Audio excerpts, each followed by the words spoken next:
What if the real problem isn't your situation, but the way you're fighting it? Think about it.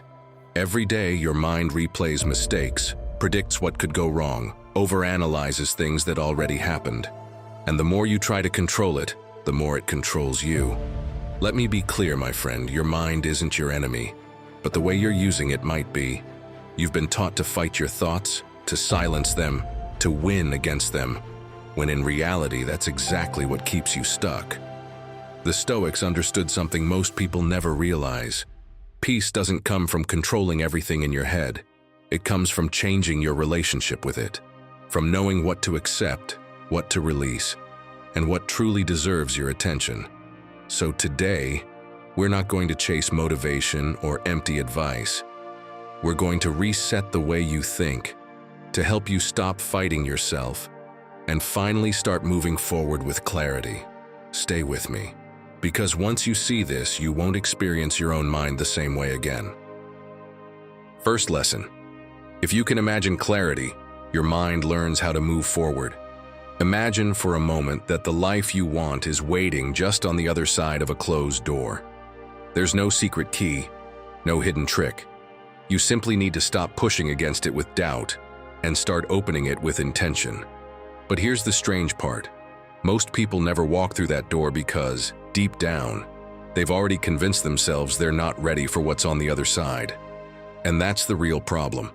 Not lack of talent, not lack of opportunity, but the idea repeated again and again inside your mind. This isn't for me. Without realizing it, you train your brain to hesitate at the exact moment it should move forward. The mind is powerful, my friend, far more powerful than we believe. During the day, it imagines problems, anticipates failure, replays past mistakes, and over time, that becomes your default state. But here's the good news. In the same way it can hold you back, it can also learn to guide you toward clarity and direction. Watch a child when they imagine something. They don't question whether it's possible or not. They step into it fully. They create, explore, and move without hesitation. They don't fight their thoughts. They use them. And there's a profound lesson in that. The mind follows what it learns to imagine with ease. Robin Sharma once said that everything is created twice, first in the mind and then in reality. And this doesn't only apply to big achievements, it applies to who you become. Before you act differently, before you move with confidence, your mind needs to see it clearly. If all it visualizes is doubt, it will remain stuck in hesitation. The Stoics understood something essential about this. Seneca wrote, "Fate guides the willing and drags the unwilling." In life, the same principle applies. When you resist change, when you wait to feel ready, the mind holds you back. But when you accept where you are and focus on what you can control, movement begins. And this is not philosophy alone, it's biology. Neuroscience shows that the brain doesn't fully distinguish between a real experience and one that is vividly imagined. When you visualize action, confidence, or progress, you activate the same neural pathways that prepare you to actually do it. A well-known experiment showed that people who mentally practiced a skill produced brain changes similar to those who practiced it physically. Now apply this to your life. If every day you rehearse doubt in your mind, your brain learns hesitation. If you rehearse clarity, it learns to act. So starting today, change the invisible training you give your mind. First, practice intentional visualization. Don't just think about what you want. See it. See yourself taking action, making decisions, handling challenges with calm. The more detailed the image, the more your brain begins to treat it as familiar. Second, change your internal dialogue. Epictetus said, "It is not things themselves that disturb us, but our judgments about them." When the thought, "I can't do this," appears, respond with direction. "I'm learning. I'm improving. I'll figure this out." You're not forcing confidence, and you're building it. And here's the final key. Stop waiting to feel ready. Act like someone who already trusts themselves. Make the decision, take the step, move forward even if it feels uncomfortable. Because clarity doesn't come before action, it comes from it. My friend, The life you're trying to reach doesn't begin outside of you. It begins in the images you allow to take shape in your mind. If you can imagine clarity, your brain will learn to follow it. And when your mind stops hesitating, everything starts to move. Lesson 2. Your body trains your mind. Picture a sword left abandoned in a corner. At first it shines, but over time, covered in dust and rust, it loses its edge. What good is a weapon if it can't cut? The same thing happens with you. Your body is the tool you use to move through the world. If you let it rust, your mind weakens too. Because even though we like to separate them, body and mind are one. And when the body shuts down, the mind shuts down with it. For a Stoic, the body was also a field for discipline. They weren't philosophers locked away in dusty libraries. They were men of action. Marcus Aurelius rode at dawn and marched with his troops in the cold the next day.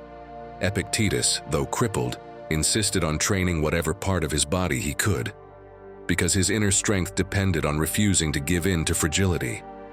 For a Stoic, the body wasn't decoration. It was a training ground, a place to forge mental resilience. Now tell me, how many times have you said, "I'll start Monday"? That Monday never comes. And every excuse you make is like another layer of rust on your sword. You say you don't have time, but then spend hours staring at screens. You say you don't have energy, but movement is exactly what would give it to you. The problem isn't that your body can't. It's that your mind has gotten used to doing nothing. Think of what happened when an explorer and his crew got trapped in the ice. Ernest Shackleton faced the Antarctic when his ship was caught in frozen waters. For months, he and his crew were on the brink of death. The cold was brutal, the hunger constant. What kept them alive? They couldn't control the weather or the ice, but they could move. Every day they walked, rowed, dragged what was left of their ship. The simple act of not staying still kept their minds sharp. Shackleton knew that if they stopped, not only would their bodies freeze, their spirit would break. You may not be in Antarctica, but you are in a world that often traps you in a routine of couch, office, and bed. And in that trap, your mind starts to dim, little by little. Because without movement, there's no clarity. Without sweat, no release. And without physical discipline, the mind starts giving up on everything else. All it takes is a few minutes of movement, and your mind starts letting go of the pressure it's been carrying. Do you know why? Because when you move, your brain releases chemicals that lower stress and increase your sense of control. And you don't need to run marathons. Walking for 10 minutes can already shift your mood. It's like opening a window in a stuffy room. Fresh air comes in, and suddenly you can breathe again. My friend, your body is your first fortress. If you don't take care of it, everything else crumbles. What's the point of talking about building a strong mind if every day you trap it in a body that's weak, tired, and drained? This isn't about looks or muscles. It's about freedom. When your body responds, your mind feels capable of anything. Try it. Next time you're overwhelmed, instead of getting stuck in your thoughts, go for a walk, even just 5 minutes. Watch what happens. Your mind starts to organize itself. The anxiety fades. Your thoughts become clearer. That's not magic. It's biology, working in service of your calm. Find a kind of movement you enjoy. It doesn't matter if it's dancing in your living room, swimming, lifting weights, or doing yoga. What matters is that you don't see it as punishment, but as a reminder that you're alive, that your body can still move. And every time you do it, you're also training your character. You're proving to yourself that you have the discipline to choose what strengthens you instead of what weakens you. Seneca put it clearly. A well-cared-for body is a reflection of an ordered mind. And it's true. You don't care for your body out of vanity, but because you know it's the instrument with which you shape your life. And if you neglect the instrument, the music you play will be chaotic. So stop saying you'll start tomorrow. Tomorrow doesn't exist. The only thing you have is today, and today you can choose to move. Every step you take, no matter how small, is one more brick in building that strong mind no one will ever be able to tear down. Lesson 3. start before you're ready. Do you remember the first time you rode a bike? You didn't wait until you had perfect balance, memorized the theory of pedaling, or studied a cycling manual. You just got on. You wobbled, took a few clumsy pedals, fell a couple of times, and kept going until one day, without even realizing it, you were riding without fear. So why, when it comes to big dreams, do we convince ourselves that we need to be fully prepared before we begin? If we already understood this as children, why did we forget? Look around. The people who achieve the impossible don't do it because they were 100% ready. They do it because they started before they were ready. They jumped in with what they had and learned along the way. Seneca put it plainly: while a man hesitates, considers, and prepares, life passes him by. The problem is that most people think they need absolute certainty before taking action. It's like someone who wants to learn how to swim, but insists on reading about swimming techniques for years without ever setting foot in the water. What sense does that make? Or like someone who wants to start a business but spends months designing the perfect logo without having sold a single product. Perfection is the favorite excuse of those who never dare to begin. As the saying goes, "Walker, there is no path. The path is made by walking." What a powerful truth. Let me share an old fable with you. A farmer would check his field every morning, waiting for the perfect moment to plant his seeds. One day, it was too hot. The next, the clouds threatened rain. Then, the soil seemed too dry. There was always an excuse not to start. Weeks passed, then months, and when he finally decided to plant, winter had arrived. His opportunity was gone. That's the trap we all fall into. We wait for the perfect moment, not realizing that the only real opportunity is now. How many times have you done the same? How many times have you said you'd start on Monday, next month, next year? How many opportunities have passed you by because you were too busy preparing for them? Marcus Aurelius said it best: stop wasting time arguing about what a good man should be. Be one. The Stoics understood that the future does not belong to us.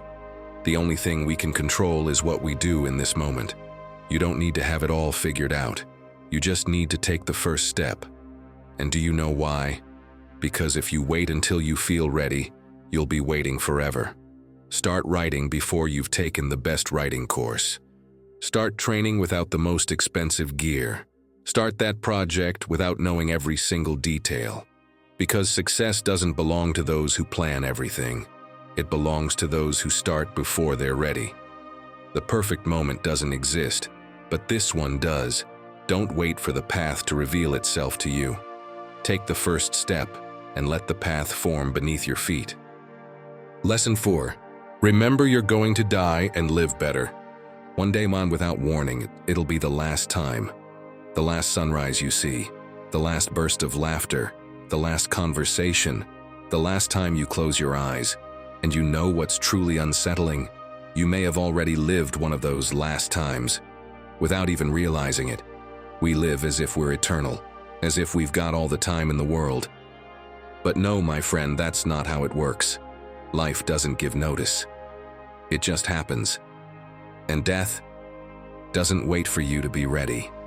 I know this sounds harsh, but you're going to die. No, it's not a threat.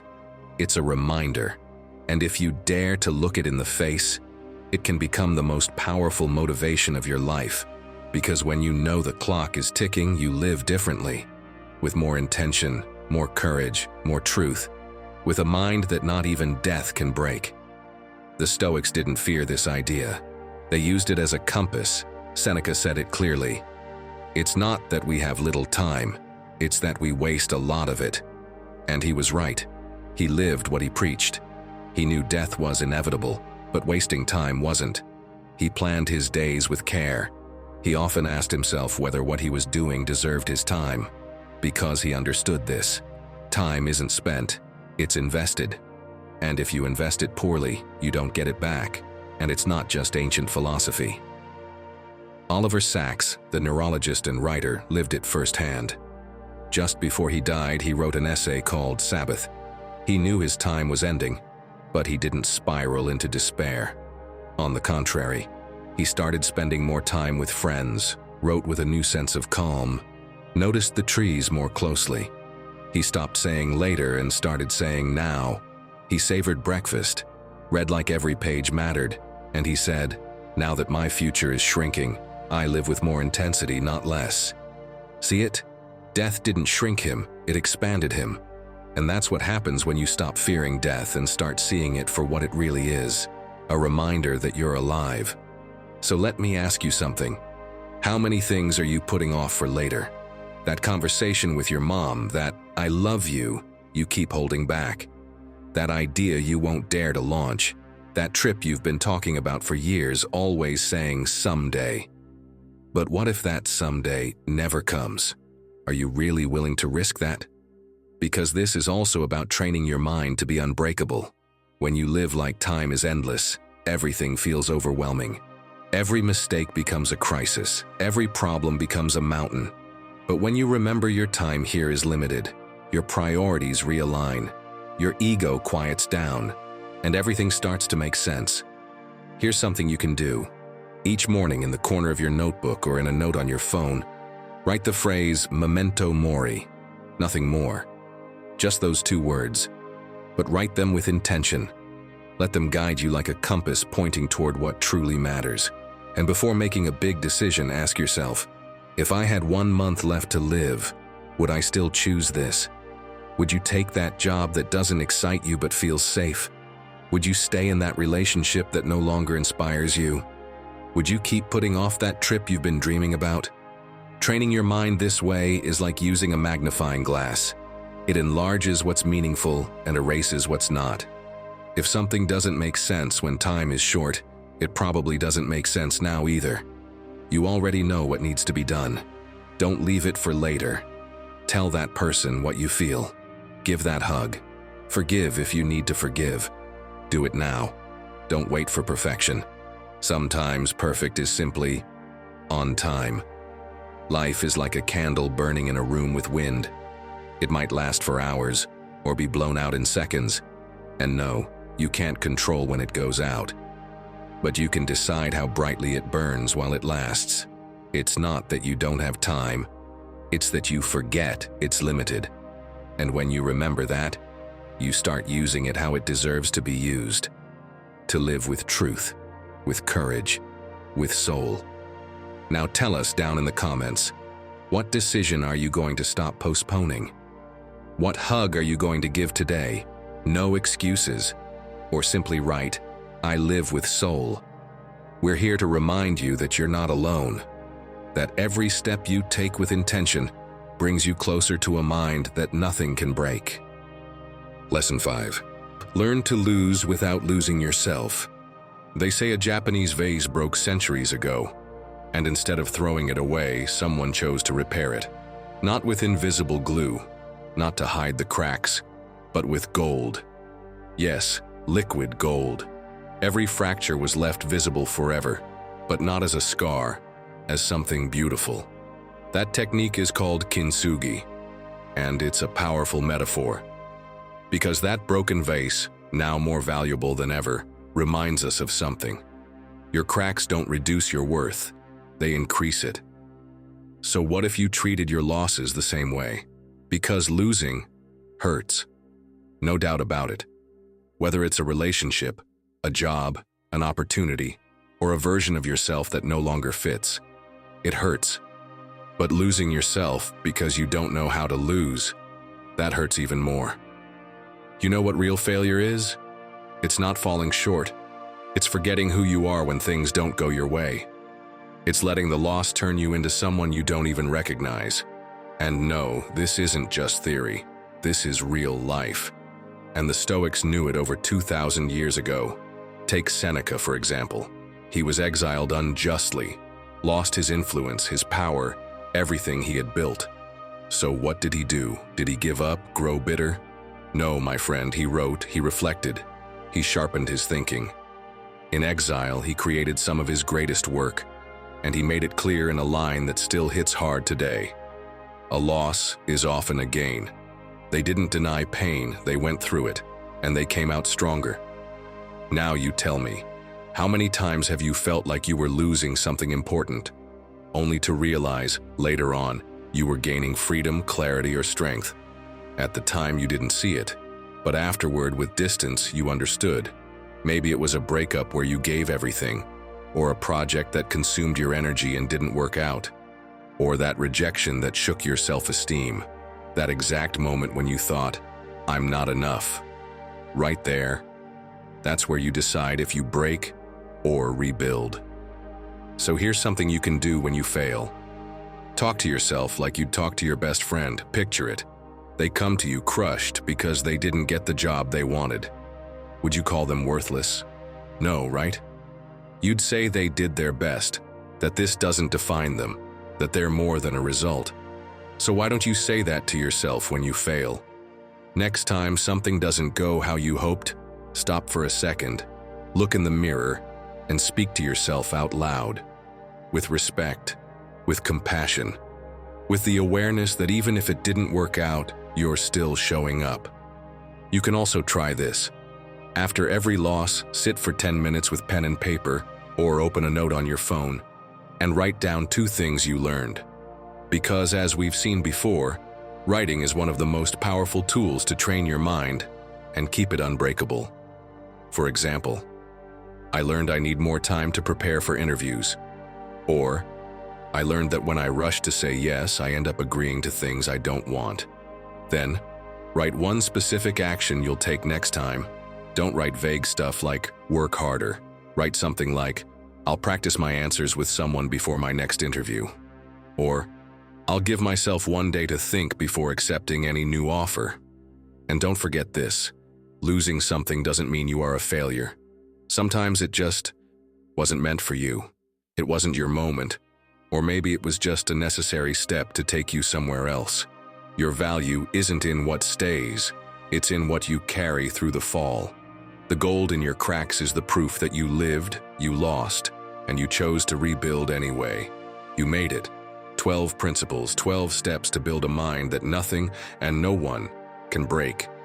Now before you go, ask yourself, which of these ideas hit you the hardest? What are you going to apply today to train your mind? And if this journey helped you, share it. Pass it on. Because we're all walking through the storm. But with the right mindset, we don't have to be shaken by it. We can stand strong. You're not just watching this to feel better. You're here to get better. And now you know how. 6th lesson.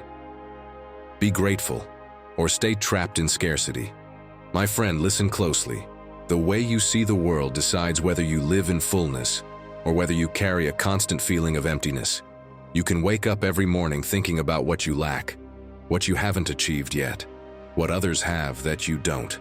Or you can train your mind to notice what's already in your life, how far you've come, what you now enjoy that you once didn't have. The difference between those 2 mindsets is the difference between living in scarcity or in abundance. This isn't some modern trend from psychologists or motivational speakers. Marcus Aurelius was already doing this almost 2,000 years ago.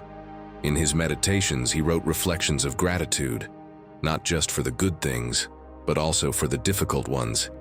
He gave thanks for adversity, because it gave him a chance to strengthen his character. He gave thanks for problems, because they taught him patience and self-control.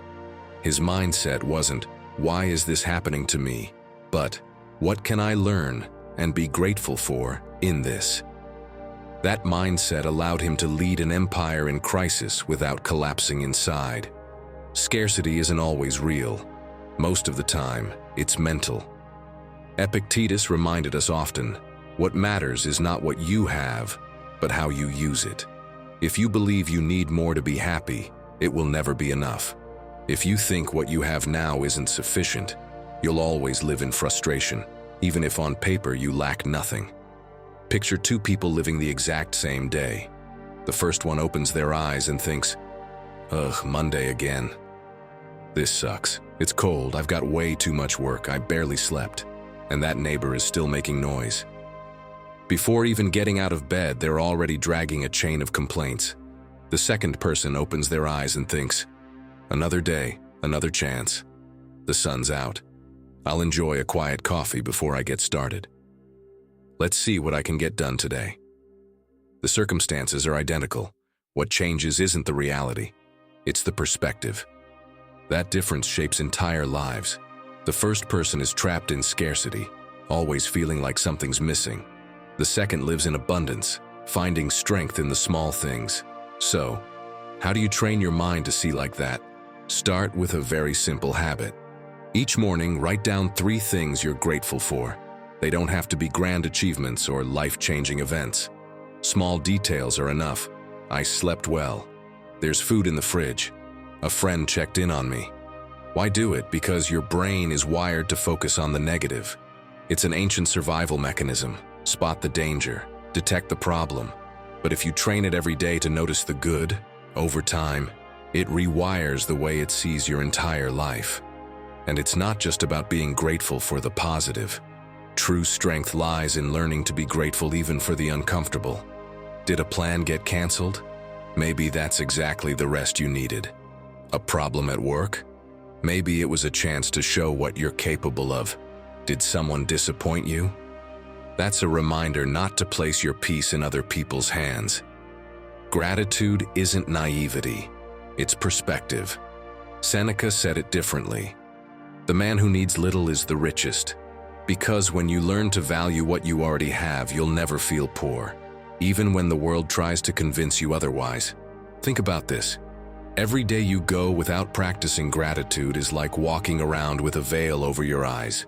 You don't see what you already have, you only see what's missing.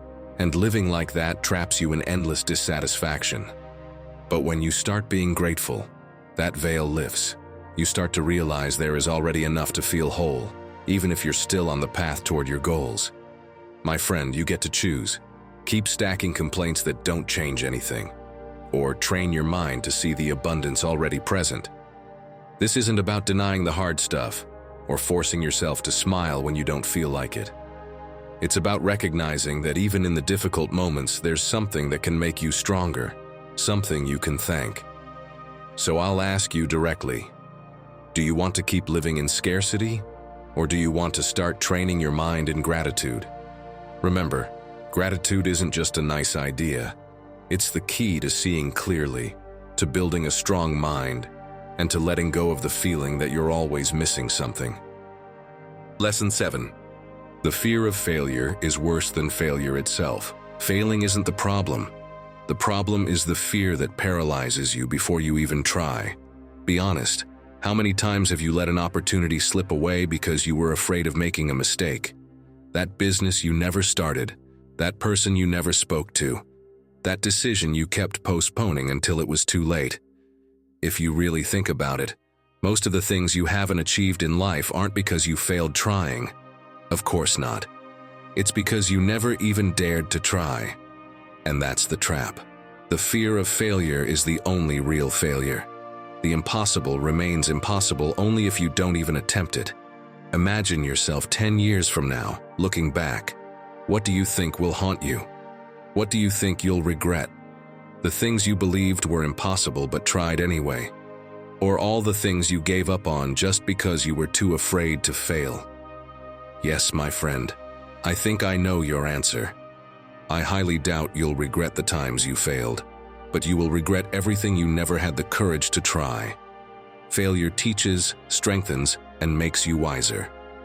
But the fear of failure keeps you stuck, trapped in a version of yourself that never grows, never moves forward, and never discovers what you're truly capable of. The Stoics understood this clearly.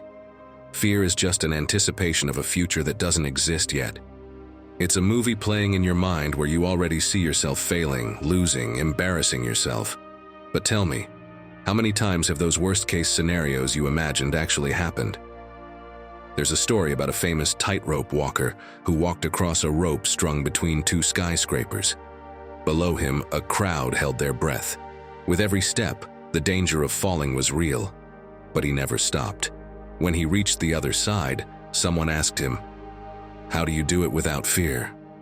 He smiled and replied, "I just focus on the next step, and that is the key."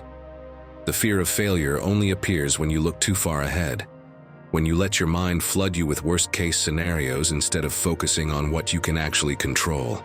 "A man who suffers before it is necessary suffers more than necessary," said Seneca. Oh, what brilliant wisdom. It really is that simple, if you're willing to see it. If you want to achieve something great, you have to fail many times first. There is no other way. But every failure teaches you something.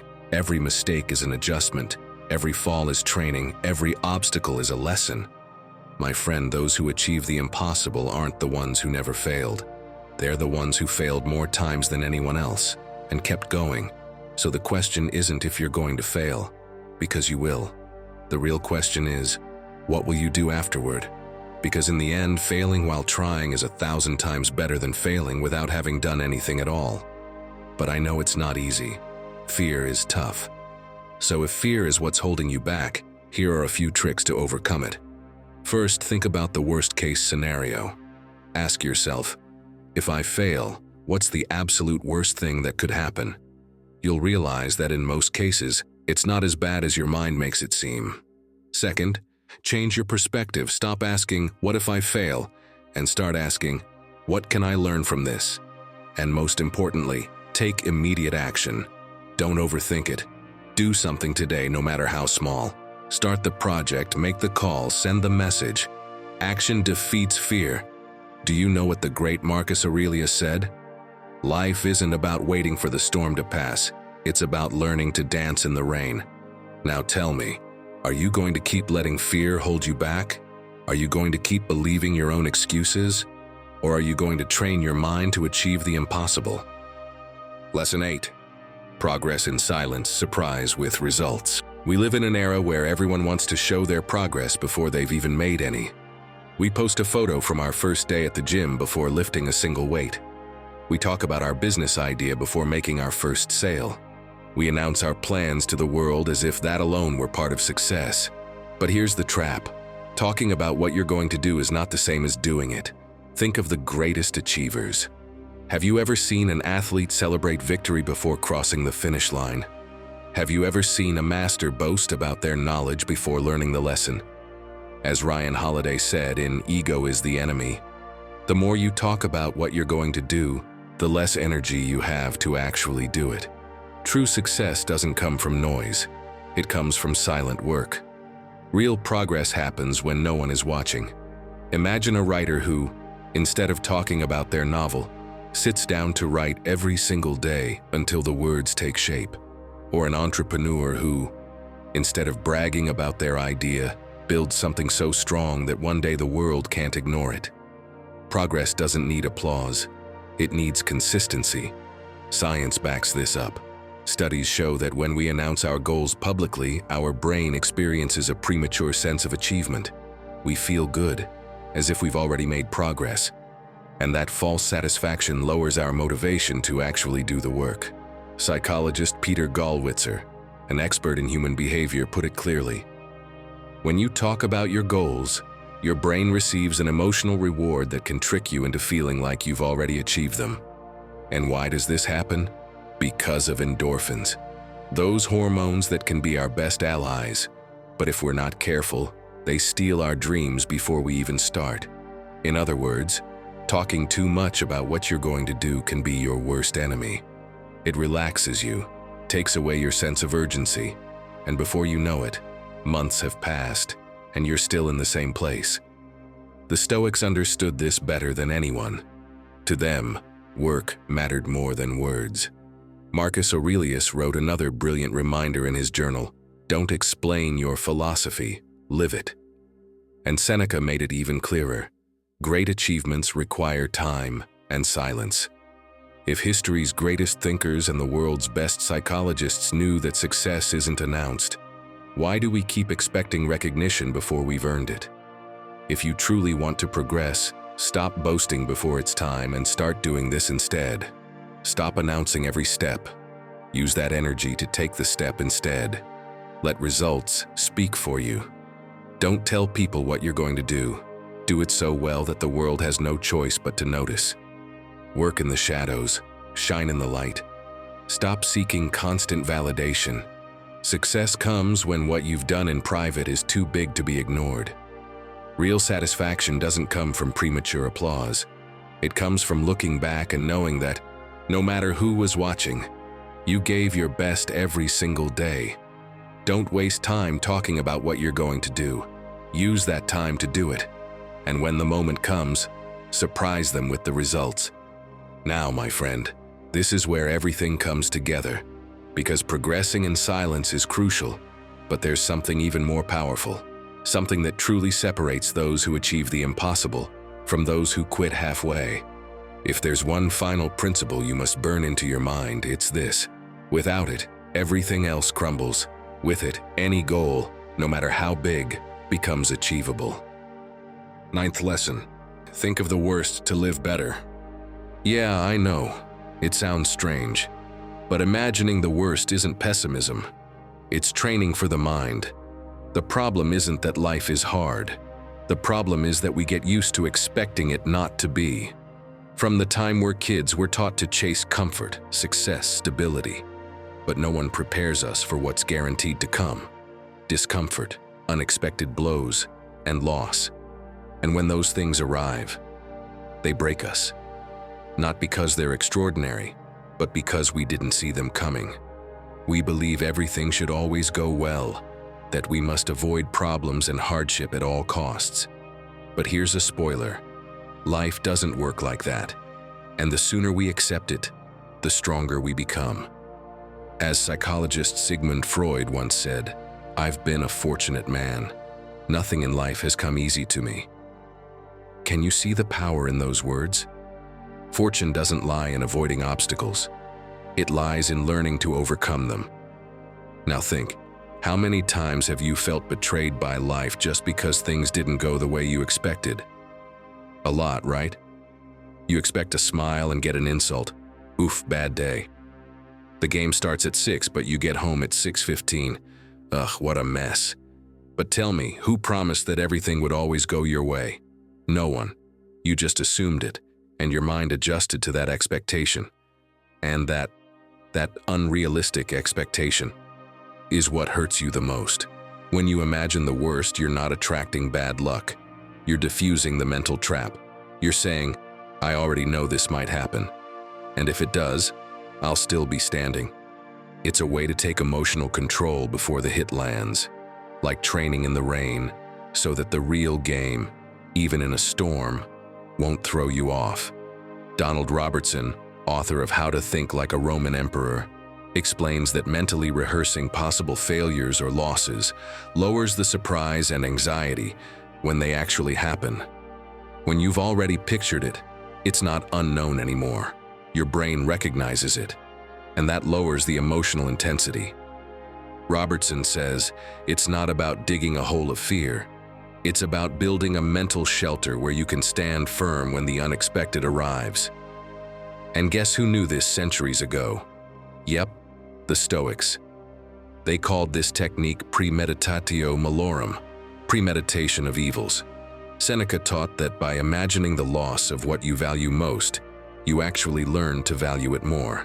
And Marcus Aurelius practiced it every morning. He'd tell himself, "Today I'll meet someone ungrateful, hear a petty voice, witness an unjust act."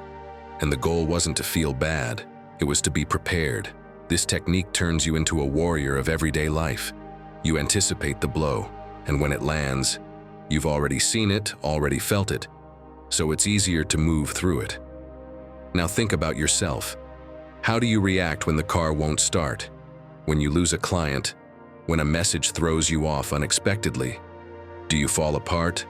Or do you breathe and keep going? Do you freeze? Or do you mentally rehearse how you'll overcome it? Look, you don't need a major crisis to start practicing this. You can start on a small scale. Choose a situation in your daily life that worries you. Imagine the worst-case scenario. Be specific. What happens to you? What do you notice? How do others react? Then say this phrase, "And even if that happens, I'll keep going." Now come back to the present. Breathe. Appreciate what you have before you move on. It's like setting your watch. When you already know what time is coming, you're not startled when the bells ring. That's the key. It won't change what happens, but it will change your ability to face it. When you build this habit, You start living without fear of the unknown. What once seemed threatening becomes part of the landscape. It makes you strong, clear-headed, unstoppable. Lesson 10. You're not alone, and that's power. Do you think being strong means doing everything alone? That asking for help is weakness? That talking about what you feel makes you less? Well, let me tell you something you might not hear often enough. No, that's not strength. That's pride, misunderstood. And sure, self-reliance has its place, but connection, that's power. You know what a strong mind really is? One that knows it can't handle everything and isn't afraid to lean on others when it needs to. Picture this. You're holding a single thread between your fingers. Thin, fragile. You pull on it. It snaps with no effort. Now picture that thread woven with 2, 3, 5 more. Together they become a rope. And if you tie several ropes together, you can build a bridge, hang a hammock, even pull someone to safety. See the difference? Alone, you break easily. But when you're woven with others, you hold weight, you face the wind, you move forward. That's how your mind works too. An isolated mind burns out faster, but one that leans on others, that allows itself to be supported when needed, becomes stronger, more resilient, unbreakable. And yet there you are, hurting but not saying it, tired but pretending, your head full of noise but still answering, "I'm fine." Why? Because you've been taught that asking for help is failure. Spoiler, it's actually the bravest thing you can do. It takes more strength to open up than to keep pretending. Silence doesn't protect you, it isolates you. And isolation wears the mind down. Seneca knew this well. In his letters to Lucilius, he constantly spoke about the value of friendship.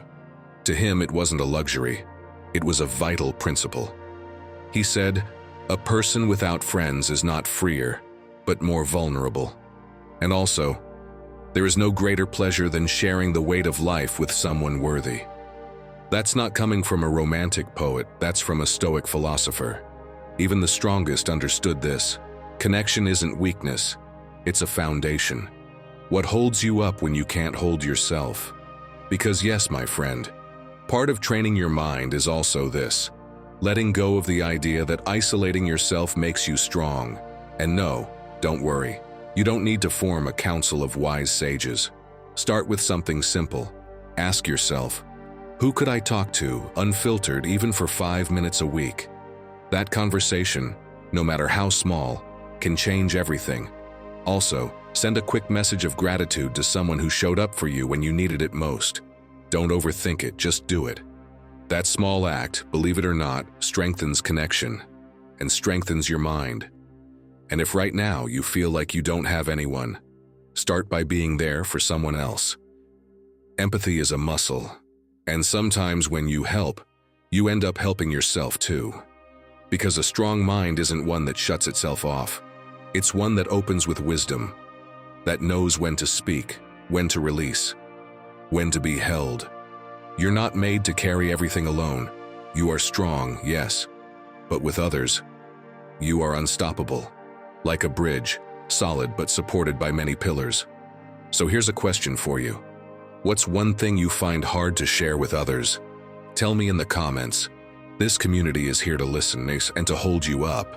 And if you're truly committed to becoming stronger on the inside, to training your mind so that nothing and no one can break you, then when this video ends, you need to watch the one that's now on your screen. Because this isn't just about enduring, it's about responding with clarity, with calm, with real power. Save it now. It might be the next step you need to take. Lesson 11. Without rest, there is no strength. Imagine a warrior who never sharpens his sword. Day after day, he charges into battle, striking, pushing his weapon to the limit, trusting it will always respond the same. But every fight leaves tiny marks. Every hit dulls the blade a little more. And when the most important battle of his life finally arrives, he realizes his sword no longer cuts. It wasn't the enemy that defeated him. It was his own neglect. That's what happens to you. If you think you can be unstoppable while sleeping poorly, you're wrong. Sure, you can push through for a while, but the wear is invisible and it builds. A tired mind gets cloudy. Your body loses sharpness. Your emotions explode at the slightest trigger. And just when you most need clarity, strength, and inner control, you realize you've already broken, simply because you didn't rest. If even the Stoics put rest first to maintain calm and discipline, what makes you think you can ignore it? A tired mind is like a runaway horse. It loses direction, spins out of control, and drags you into bad decisions. That's why the Stoics saw rest as part of the training.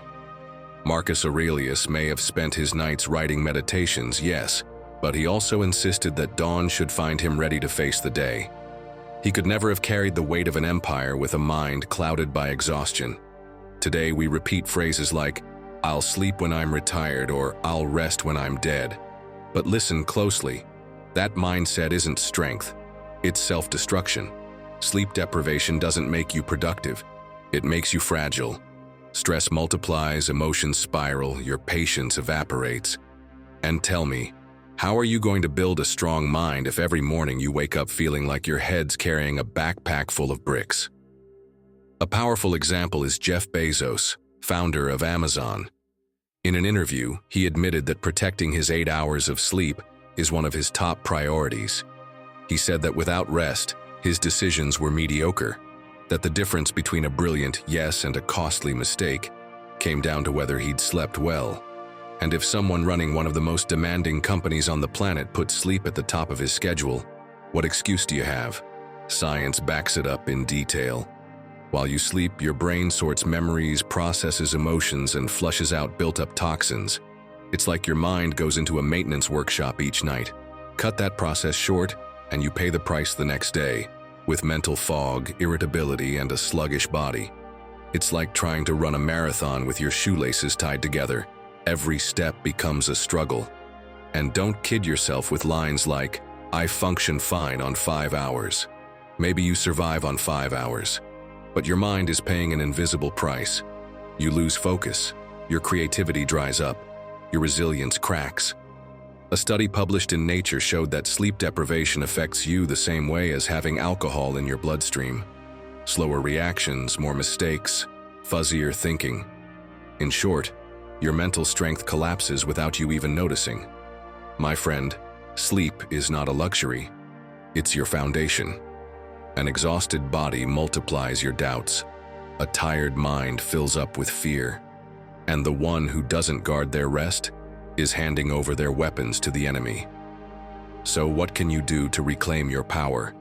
It's not about complex routines. It's about simple decisions that change everything. Start by respecting the transition between day and night. Turn off screens at least an hour before bed. If you let blue light flood your room, your brain keeps thinking it's still daytime and calm never comes. Replace it with something more human. Read, write, listen to soft music. Your mind will thank you for that slower rhythm. Turn your bedroom into a temple of rest. Total darkness, silence, or soft background sounds that help you relax. A cool temperature that invites sleep. And most importantly, leave your phone far from the bed. Every buzzing notification is a thief stealing your calm, robbing you of minutes of your life. And when you wake up, change the script. Don't open your eyes thinking about your endless to-do list. Think first about the purpose guiding your day. The Stoics woke up reminding themselves of their duty, not their stress. Do the same. Connect your rest to a why, because it's not just about sleeping better. It's about waking up with clarity, strength, and direction. Zeno of Citium, the founder of Stoicism, said it's more dangerous to stumble with your tongue than with your feet. The same goes for sleep. It's more dangerous to stumble with a tired mind than with a tired body. A tired body can recover with a little extra effort, but a weak mind, that ruins everything. Remember this, you're not unstoppable because of the hours you work, but because of the quality of your energy. Sleeping is not wasting time, it's sharpening the sword. It's the quiet act that turns your mind into a fortress. And if you truly want to become someone that nothing and no one can break, then start tonight. Close your eyes, get real rest, and prepare to wake up stronger than ever. Lesson 12. Success is about holding on longer than the rest. Everyone wants results, but few are willing to pay the price that greatness demands. It's not talent. It's not luck. It's resilience.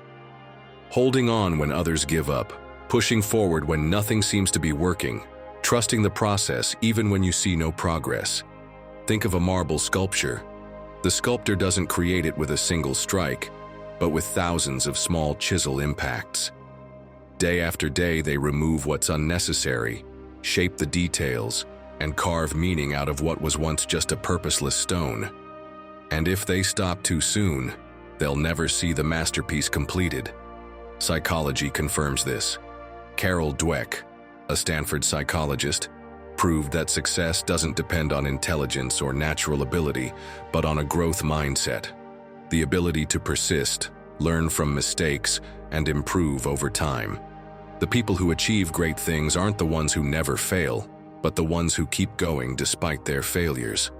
The Stoics understood this centuries earlier. Seneca put it best: a diamond cannot be polished without friction, nor a man perfected without difficulties. Do you think those who have achieved the most in life had everything working in their favor from the start? Or were they simply the ones who held on the longest when everyone else quit? Think about Michael Jordan, the greatest basketball player in history. Do you think he was always the leader, the athlete, the prodigy we know today? Of course not. He was actually cut from his high school basketball team because he didn't have enough talent. Yes, you heard that right. They told him he wasn't good enough. He could have accepted that as his fate, but instead, he used every rejection as fuel. He trained harder than anyone and turned every mistake into an opportunity to improve. It wasn't talent that made him a legend. It was his resilience. And this isn't just about athletes. Now think about Walt Disney. He was fired from a newspaper because, get this, they told him he had no imagination. Incredible, right? The genius behind the Disney empire was told he wasn't creative enough. That could have been the end of his story. He could have believed them. But instead of giving up, he kept creating, kept trying, kept dreaming of the impossible, when no one else did. Do you see the lesson? Neither of them had an easy path. The difference is that they never allowed an obstacle to be the end of their story. They worked harder than anyone, and in the end, they achieved what no one else could. Tell me, how many times have you started learning a new language, an instrument, a sport, only to quit when you didn't see immediate progress? Ah, big mistake, my friend. A bamboo plant can spend years underground without showing any visible growth. From the outside, it looks like nothing is happening, but beneath the surface, its roots are spreading, growing stronger. And when it finally breaks through the ground, it grows faster than any other plant. If you're feeling like giving up, remember this. Don't obsess over the final result. Focus on improving just 1% each day.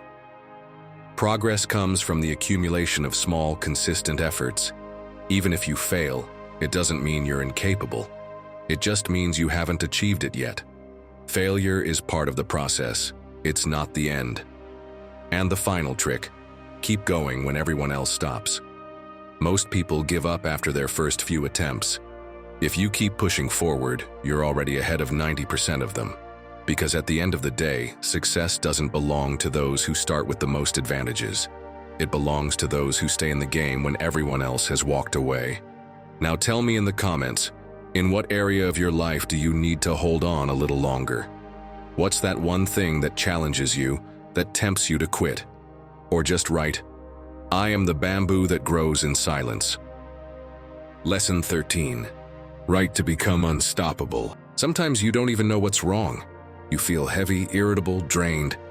But when someone asks what's going on, you have no idea what to say. Sound familiar? It's like there's something inside you that you can't quite name. Now imagine this. You get home after a long day, you kick off your shoes half-heartedly, drop your bag wherever, and collapse on the couch. But you're not at ease. You're tense, on edge, with your head full of noise. And the worst part? Nothing serious happened. No one yelled at you. There wasn't any major conflict. But it still feels like something inside is squeezing you. You try to distract yourself with your phone. Nothing. You put on a show, but you can't even follow it. Everything feels out of place. Here's a hard truth. You can't let go of what you haven't identified, and you can't identify it unless you stop and actually listen to yourself.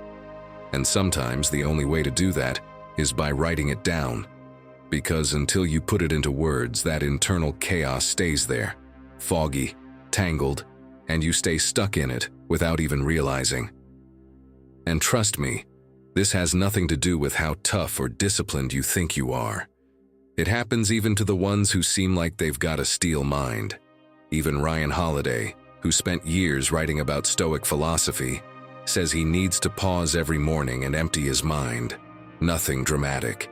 He just opens a notebook and spills out what's inside. A doubt, a thought, a reminder of how he wants to act that day. He says that if he skips it, his mind starts drifting. That moment with pen in hand, it's like sharpening the axe before swinging it. And if you don't have a journal, don't worry. A note on your phone works too. It's not about the tool, it's about tuning in before you go out to face the world. But this, my friend, isn't new. Ryan didn't invent it. He learned it from one of the greats, Marcus Aurelius. Yes, the most powerful emperor of Rome kept a journal. Not for others, not for fame, not even for publication. It was his most honest conversation with himself.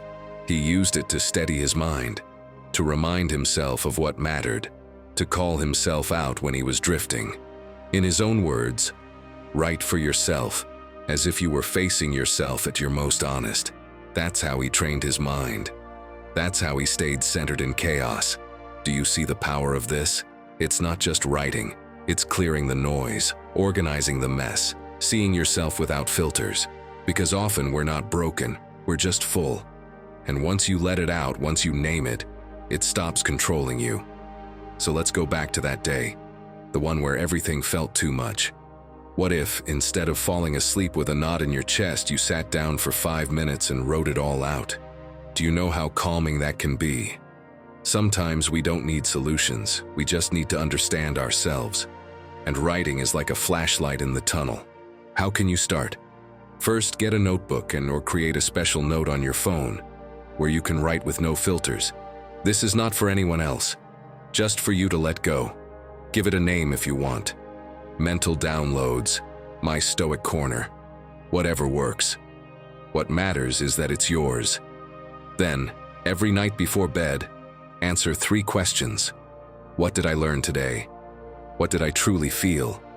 What will I do differently tomorrow? Don't aim for perfect answers, just honest ones. And if one day you feel stuck, not knowing where to begin, just start with, today I feel, and let it flow. Whether it's 1 line or 20, this isn't literature. It's liberation. Yeah, I know. At first it might feel weird, or even uncomfortable. But believe me, when it becomes a habit, it's like sharpening your mental sword. You start to see your patterns. You anticipate your reactions. You unload what weighs you down. And most of all, you get stronger. My friend, training your mind isn't just about meditating, running, or reading books. It's also about writing what you don't dare to say out loud. It's about putting into words what's hard to accept. It's about turning your thoughts into tools. And when you do that, when you clear out what clouds your mind, you become unstoppable. So tell me, are you going to let your thoughts rule you from the shadows? Or are you going to write them out and take control? It's your choice. But remember this, honest ink builds an indestructible mind. Lesson 14. Emotion doesn't decide, you do. Picture this. You're at work and you notice a colleague struggling. You go over with good intentions and ask if they need a hand. And out of nowhere, they snap at you. Sharp tone, cold words, like you've done something wrong. You're left in shock, swallowing your frustration and confusion. But you say nothing. Then, the next day, you try to bring it up calmly and they say, "That's just how I am." As if that were a valid excuse to treat people poorly. Now flip the roles. You're the one who slept badly, had a rough morning, and someone asks you a simple question, and you snap. You didn't mean to, but it happened. And the worst part? You don't even know why. You just feel overwhelmed inside. That's what happens when your mind isn't trained. It's not you responding, it's your emotion answering for you. My friend, your mind is like a carriage. Emotions are the horses. If you don't take the reins, they'll drag you wherever they want. But if you take the reins, then you decide where you're going. No, you can't stop yourself from feeling. But you can choose what you do with what you feel. And I'm not the only one saying this. The Stoics said it clearly, centuries ago. Epictetus put it like this: "We are not disturbed by what happens, but by our thoughts about what happens." And if Epictetus could see you today, sitting in traffic, banging on the steering wheel because someone cut you off without signaling, he wouldn't give you a long philosophical speech. He'd just look at you calmly, raise one eyebrow and ask, "Is this really what breaks you?" That's it. No yelling. Just that stillness that stings more than a scolding. Because to him, the problem isn't what happens, it's how you react. When you react without thinking, you don't just lose control, you lose clarity. And a mind without clarity breaks with the slightest push. But don't worry, there's a simple trick that can help you take back control of your emotions. A study from the University of California found that putting your emotions into words reduces activity in the amygdala, the reactive center of the brain. What does that mean? It means that when you name your emotion, you weaken its grip. Literally. You activate a more rational part of the brain, one that lets you respond instead of reacting. It's not about suppressing what you feel. It's about recognizing it and choosing what to do with it. So next time someone gets under your skin or traffic makes your blood boil, try this. First, name what you're feeling. Don't just say, "I feel bad." Say, "I feel frustrated because the traffic won't move." Or, "I feel hurt because I felt ignored." That gives you context, and context is power. Also, try this technique from psychologist Ethan Kross. Talk to yourself like you're someone else. Instead of "I'm angry," say, "Laura is angry. What does she need to calm down?" Sounds weird, but it creates distance. If your best friend were in your shoes, what would you say to them? Say it out loud. You'll be surprised how much your perspective shifts. For example, Carlos is feeling angry because they made him look bad, but he needs to breathe before he responds. That small shift in mindset stops the emotional storm. So now, my friend, tell me, are you going to keep letting emotion run your mind? Or are you going to take the reins and lead your life with clarity and calm? You choose, and that choice changes everything. But don't go just yet, because one final piece is still missing. One thing that will come, no matter how strong you become. And if you're not ready for it, it can bring you down. But if you learn to face it and not lose yourself in the process, your mind becomes solid as stone. Stay with me, because in the last point, we'll talk about exactly that. How to lose without losing yourself. Lesson 15. Breathe before you lose it all. Have you ever felt like the world was crashing down on you? An argument at home, an urgent email, some bad news, and suddenly your chest tightens, your hands shake, and your mind races like a wild horse.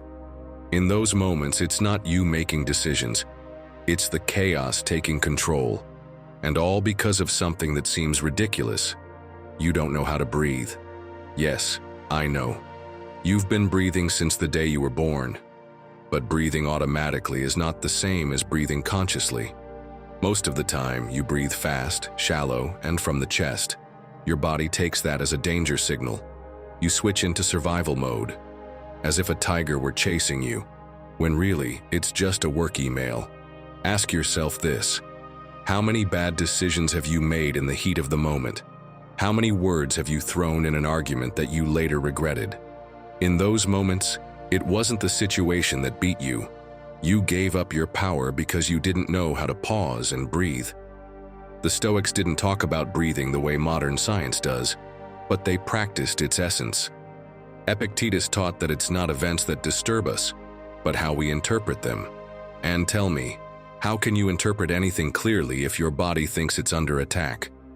Calm begins in the physical, and the air you let in and out of your lungs is the master key to taking back control. Picture an archer in the middle of battle. If he shoots with a racing pulse, his arrow will miss. He inhales calmly, exhales slowly, and only then releases the string. That moment of control changes everything. You have that same bow inside. Every deep breath is an arrow of clarity that can save you from firing off an irreversible mistake. Look at your daily life. You're stuck in traffic. Someone yells at you from their car. Your first impulse is to shout back. But if you breathe, if you fill your lungs with air before reacting, you realize it's not worth it. Or think of that meeting where someone criticizes you unfairly. If you react instantly, anger takes over. If you breathe, you respond with calm, even with humor. That split-second difference can be the line between looking weak or showing inner strength. Because when you breathe deeply and consciously, you activate your calm system. Your heart rate slows, your muscles relax, your mind regains clarity. What felt like a storm turns into a drizzle. It's like opening a window in a suffocating room. Fresh air rushes in, and suddenly everything feels different. Try it right now. Inhale through your nose for a count of 4. Hold the air for a few seconds. Exhale slowly through your mouth until you're empty. Do it a few more times. Feel the difference? Your body softens, your mind organizes itself, the pressure fades. And this isn't magic, it's biology, serving your calm. But listen, don't wait until you're on the edge of collapse. Train this beforehand. Just like a soldier doesn't wait for war to learn how to use a sword, you can't wait for chaos to learn how to breathe. Practice it daily, even when things are peaceful. That way, when the storm comes, you already have a refuge within you. You can add small gestures to reinforce it. Roll your shoulders as if shaking off an invisible weight. Stretch your arms like you're waking from a deep sleep. Or gently tap your chest as if saying, "I'm here, and I'm in control." These are signals your mind understands, turning your breath into a ritual of power. And look at how the Stoics lived it. Marcus Aurelius started his mornings reminding himself he'd face difficult people, problems, and obstacles. That mental preparation was paired with mastery of his body. What good would it have done to train his spirit if his breathing betrayed him in a crisis? The clarity that made him one of history's most respected leaders started with something simple, not letting chaos rule his inner world. My friend, a strong mind is not one that never faces chaos. It's one that knows how to create calm within it. And that power is in you, waiting in every inhale and every exhale. So the next time the world starts to drag you down, don't yell, don't run, don't argue. Just breathe. Because the one who masters their breath masters their mind, and the one who masters their mind can never be mastered by anyone. Lesson 16. If no one believes in you, believe in yourself. I know how painful it is not to be taken seriously. We all want approval, recognition, and support. But let me tell you a truth no one else will. You don't need anyone to believe in you, except yourself. How many ideas have you abandoned because someone told you they were impossible? How many dreams have you put on hold because others didn't have faith in you? Let me tell you my story. A few years ago, I had an idea. I wanted to create content that would inspire people, help them change their mindset and push past their limits. I saw it so clearly in my head, messages that would shake people up, drive them to take action, and show them that their mind was their most powerful tool. But the moment I started sharing my idea, the criticism began. That kind of content won't catch on. People don't want to reflect, they want easy entertainment. It's impossible for this to work. Who's going to listen to you? And of course, those words made me doubt myself. Because when so many voices tell you something won't work, it's easy to believe them. Until I remembered something Epictetus once said. First, decide who you will be. Then, do what you must do. That's when it clicked. I didn't need anyone else to see what I saw. The only thing that mattered was that I believed in it. So I decided to go for it anyway. No validation, no guarantees, no waiting for approval. I just got to work. Every day I created, every day I learned, every day I improved. At first it felt like shouting into the void. No one seemed to notice. No one shared my content. And the same people who doubted me before were now saying, "Told you so." I won't lie. There were moments when I thought about quitting, disappearing, giving up. But I didn't. I remember one conversation in particular. A good friend looked me in the eye and said, "If you don't see results in a few months, you should just quit. It's a waste of time." That day, I went home, and for a moment, I almost believed him. But then I did something that I highly recommend. I had a conversation with myself. If I quit now, I'll be giving up just because I listened to someone who never even tried. Is that what I want? If you're here, listening to me, you already know my answer. I kept going. And one day, out of nowhere, one of my messages started resonating with people. Then another, then another. And suddenly, what everyone once called impossible became real. What I learned from that experience is this: no one else can see what you see in your mind. They can't feel the vision you feel because they're not inside of you. So yes, it's okay to seek support, but waiting for others to believe in you before you act is a trap. The Stoics taught us that external validation is an illusion. Marcus Aurelius put it plainly: don't waste time arguing about what a good man should be one. You don't need to convince anyone, you just need to act. If you feel like no one believes in you, do this. Be your own reference point. Stop looking for others to validate your ideas. If you believe in it, do it. Period. And another piece of advice that helped me: only listen to people who have achieved what you want. Most of the people who criticize you have never even attempted what you're trying to do. The ones who say it's impossible, they've never even tried. Look around you. The world is full of people who doubt everything until they see someone do it. Do you think 100 years ago people believed going to the moon was possible? Do you think 50 years ago anyone imagined the internet? And yet, here we are, my friend. Don't wait for others to believe in you. Believe in yourself first. 17th lesson. Get uncomfortable on purpose. Everyone wants to become strong, but no one wants to do emotional push-ups. We want to be patient, but without anyone making us wait. We want to be brave, but without feeling fear. We want a strong mind, but not even a little discomfort.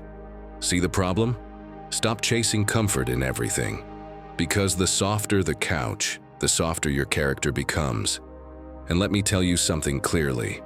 A mind that never goes through chosen discomfort is a mind that breaks with the slightest shake.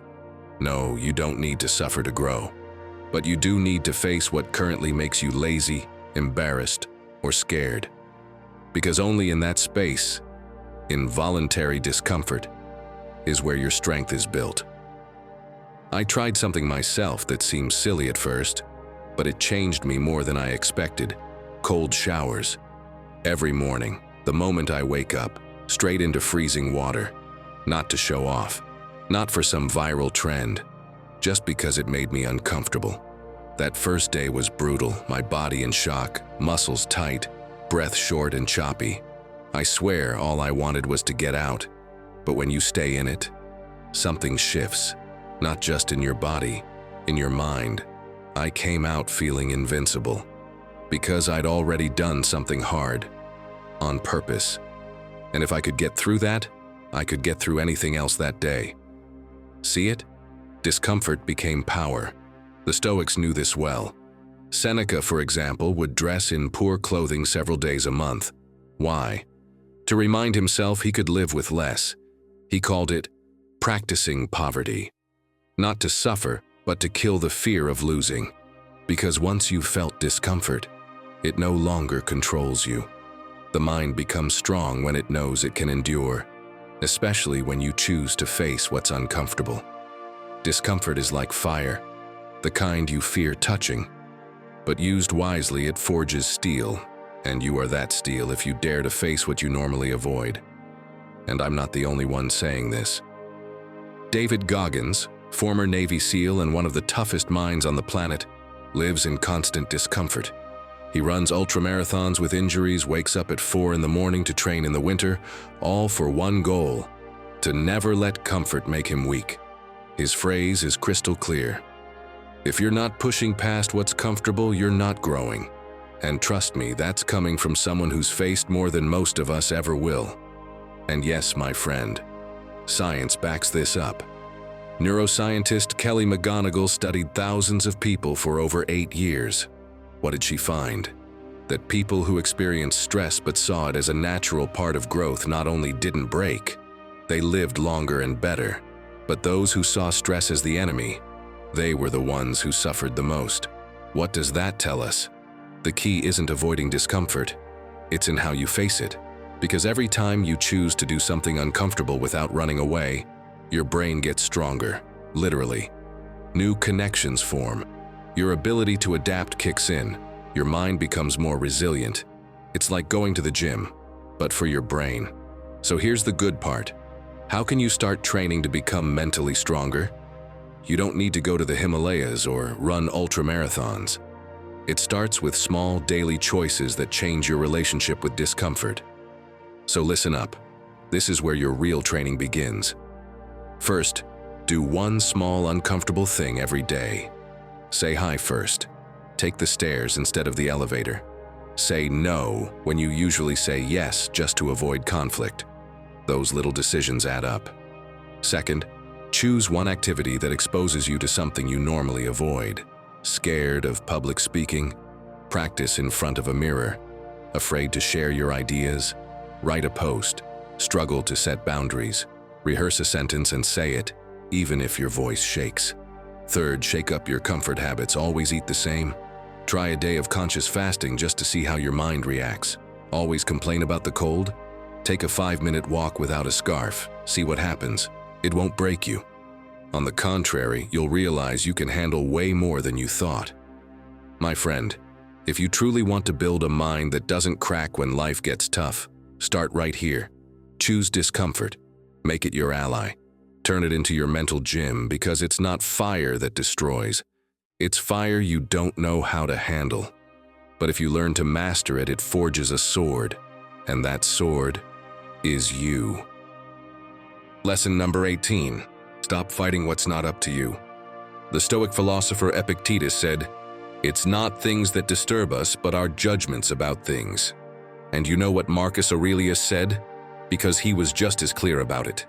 The emperor wrote, "You have power over your mind, not outside events. Realize this and you will find strength." 2,000 years later, that wisdom still pulses, like someone whispering advice directly in your ear. If you want to withstand life's chaos, start by giving up the fight against what was never in your hands. Picture this. You've spent weeks preparing for a trip, and it's not just any flight. It's that job interview in another city that could change your career, or a crucial meeting with an investor, or maybe a long-awaited reunion with a loved one you haven't seen in years. Everything is ready. Your bag is packed, your outfit laid out. You wake up early, rush through breakfast, leave the house buzzing with excitement, and just as you arrive at the airport, there it is. Flight canceled. No warning, no backup option. In seconds, everything crumbles. Frustration rises like wildfire. You head straight to the airline counter, complain, demand a solution. Want another flight right now, but guess what? There are no more flights that day. Your mind scrambles for 1,000 alternatives, but there are none. You know why? Because this is out of your control. The decision is not yours. And here comes the key lesson. The sooner you accept that not everything is in your hands, the sooner you'll start using your energy wisely.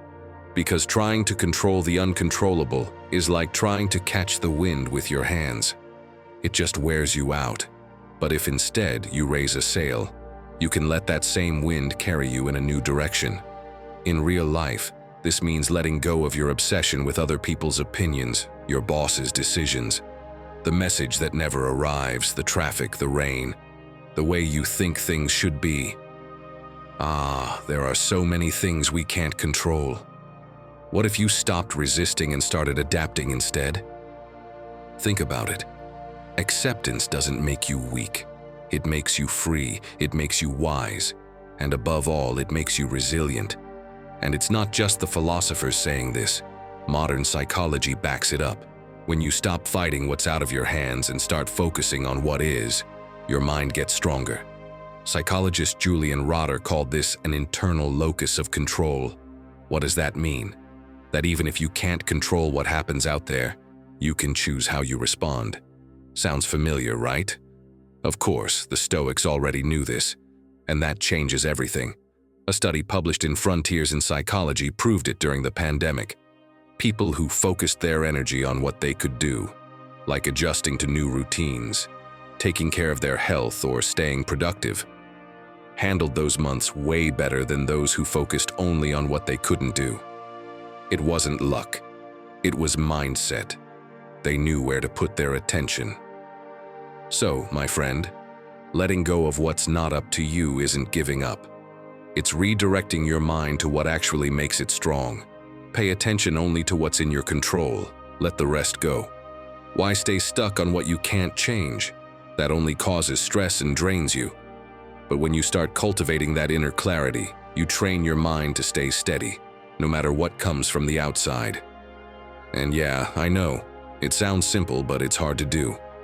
But trust me, the Stoics didn't speak from comfort. Epictetus was a slave.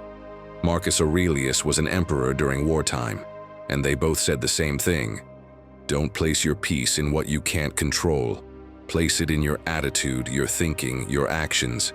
That choice is your superpower. That control is yours. And that's what starts to shape you into someone who doesn't break from what's outside. Let's make it practical. Here are 3 steps to start today. First, when something gets under your skin, stop and ask yourself, is this up to me? If the answer is no, what do you think you should do? Let it go. Breathe. Return to the present. Second, direct your energy towards something that is in your hands. What you say, how you react, what you do right now. Imagine you're stuck in traffic, the never-ending kind. You're 2 hours late for work and your boss won't stop calling. You can't move the cars, but you can put on your favorite song, take a deep breath. Use that time to mentally review something that inspires you. The situation doesn't change, but you do. And that change is where your real strength begins. This is how you train a mind that doesn't break, by learning to release what's not up to you and using that freed-up energy to build the one thing you'll always be able to control: yourself. Lesson 19. Change your mind and you'll change your destiny. Your life is a reflection of what you think every day. If you believe you can't, you won't. If you believe you don't deserve more, you'll never have it. If you believe there's no way out, you'll never find one. But here's the truth that few are willing to accept. It's not luck, it's not circumstances, and it's not other people that determine your destiny. It's your mind. And if you learn to change it, you can change everything. Think about the Wright brothers. At the beginning of the 20th century, humanity believed that flying was impossible. The most respected scientists assured the world that no machine heavier than air could ever stay in flight. It was madness, an absurd dream. But the Wright brothers didn't see limits, they saw possibilities. They failed again and again. They crashed. They were ridiculed. People called them crazy, and yet they kept going.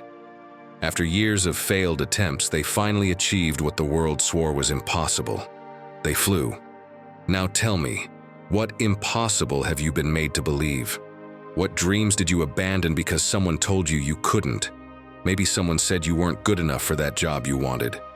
Maybe they told you that learning a new language at your age was a waste of time. Tell me in the comments, what dream was taken from your mind that you're now ready to reclaim? Imagine this. At a circus, a massive elephant stands tied to a small stake in the ground. With its strength, it could easily pull it out and break free. But it doesn't. It stays there, tied, trapped, motionless. Do you know why? Because when it was young, that same stake was too strong for it. It tried to break free, but it was too weak. It struggled over and over again, until, exhausted, it gave up. Years passed. Its body grew, its strength multiplied, but its mind stayed stuck in that first failure, and it never tried again. Now here's the big question. How many times have you done the same thing? How many times has one past failure convinced you that you'll never be able to do something? And so you stay there, tied to an idea you could break free from if only you dared to try again. The Stoics understood this better than anyone. To them, true freedom wasn't found in the outside world. It was in mastering your own mind. The quality of your life depends on the quality of your thoughts. Marcus Aurelius. What a powerful phrase. One to be framed. Do you know what he did when his mind played tricks on him? He didn't blindly believe his negative thoughts. He questioned them. Is this really true, or is it just something I've assumed? He also spoke to himself the way he would speak to someone he loved. You can do the same. If a friend told you they were a failure, would you agree with them? Or would you prove them wrong? Do the same for yourself. And another great trick from Marcus Aurelius: act like the person you want to become. Do you know what that means? If you want to be confident, don't wait for confidence to magically appear. Give yourself permission to act with confidence. Start now, and the change will follow. The Stoics knew that your mind can be your greatest prison or your greatest freedom. The choice has always been in your hands. If you change what you believe is possible, you will change what is possible for you. Lesson 20. Your environment shapes you more than you think. My friend, show me your space and I'll show you what your mind is becoming. Because no, your environment isn't neutral. It programs you, conditions you, shapes you. And without even realizing it, you're living inside a mold you may have never chosen. Look around. What do you see? A clean desk that invites focus, or a battlefield of tangled cables, old papers, and coffee mugs that should have been in the sink days ago? Is your room a place of rest, or just a disguised storage space piled with clothes you never put away? If you live in noise, your mind fills with noise. If you live in simplicity, your mind opens up to what matters. It's that simple. Think about the difference between walking into an ancient temple or a chaotic market. In the temple, your mind quiets down, your breathing slows. In the market, everything pulls at you: voices, colors, crowds. Now ask yourself, which of these spaces looks more like your daily life? The Stoics were clear about this. Your external environment is not something you can ignore. Seneca warned that the more you accumulate, the more of a slave you become to your possessions. And he wasn't just talking about things, he meant distractions too. A cluttered table, a room full of useless objects, a house that's always noisy. Each one is a reminder of chaos, and eventually, that chaos creeps into your mind. Now imagine how a Stoic would live today. He wouldn't crowd his desk with useless gadgets or hoard clothes he never wears. He'd live with just enough, not because he despised material things, but because he knew that the unnecessary steals clarity. Marcus Aurelius ruled an empire, and still, he wrote in the solitude of his campaign tent, surrounded only by what he needed. That was enough. Now come back to yourself. What does your space look like? Is your desk a museum of things you never use? Is your room buried under piles of clothes you've stopped seeing? Is your home always buzzing with background noise, the TV on, your phone vibrating every 2 minutes? Then don't be surprised if your mind can't find peace. Your space reflects what you carry, and worse, it reinforces the chaos you're already stuck in. But here's the good news. You can design your environment to work for you. It's not about having a perfect house or living like a monk. It's about removing what gets in your way and keeping only what strengthens you. Try this. Open a drawer and ask yourself, does this serve me, or is it just taking up space? If it doesn't help, it hinders. And this isn't just about physical objects. It's about mental clutter too. If your living room is filled with screens, don't expect clarity. If your bed is also your office, dining room, and hangout spot, don't expect real rest. Your brain needs clear signals to know what belongs where. Redesign your environment like you're the architect of your mind. If you want to read more, put your books where you can see them. If you want to work out, leave your sneakers by the door. If you want peace, Remove what drains your energy. Let your space push you in the direction you want to go, not in the direction you're trying to escape. A clean space isn't about aesthetics, it's an act of discipline. Every item you choose to keep should remind you of who you want to become. Every unnecessary thing you remove is weight lifted from your mind. My friend, your environment isn't just a backdrop, it's the stage where your character is trained. And if you live surrounded by noise, don't expect clarity.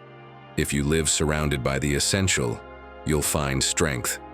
So tell me, what are you going to do with your environment? Will you keep letting it shape you into someone scattered, drained, and overwhelmed?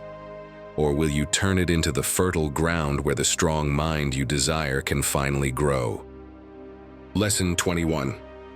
The perfect moment doesn't exist. How many more dreams are you going to keep putting on hold while you wait to feel ready? We fool ourselves by saying, there will be a better time, when I have more time, when I feel prepared.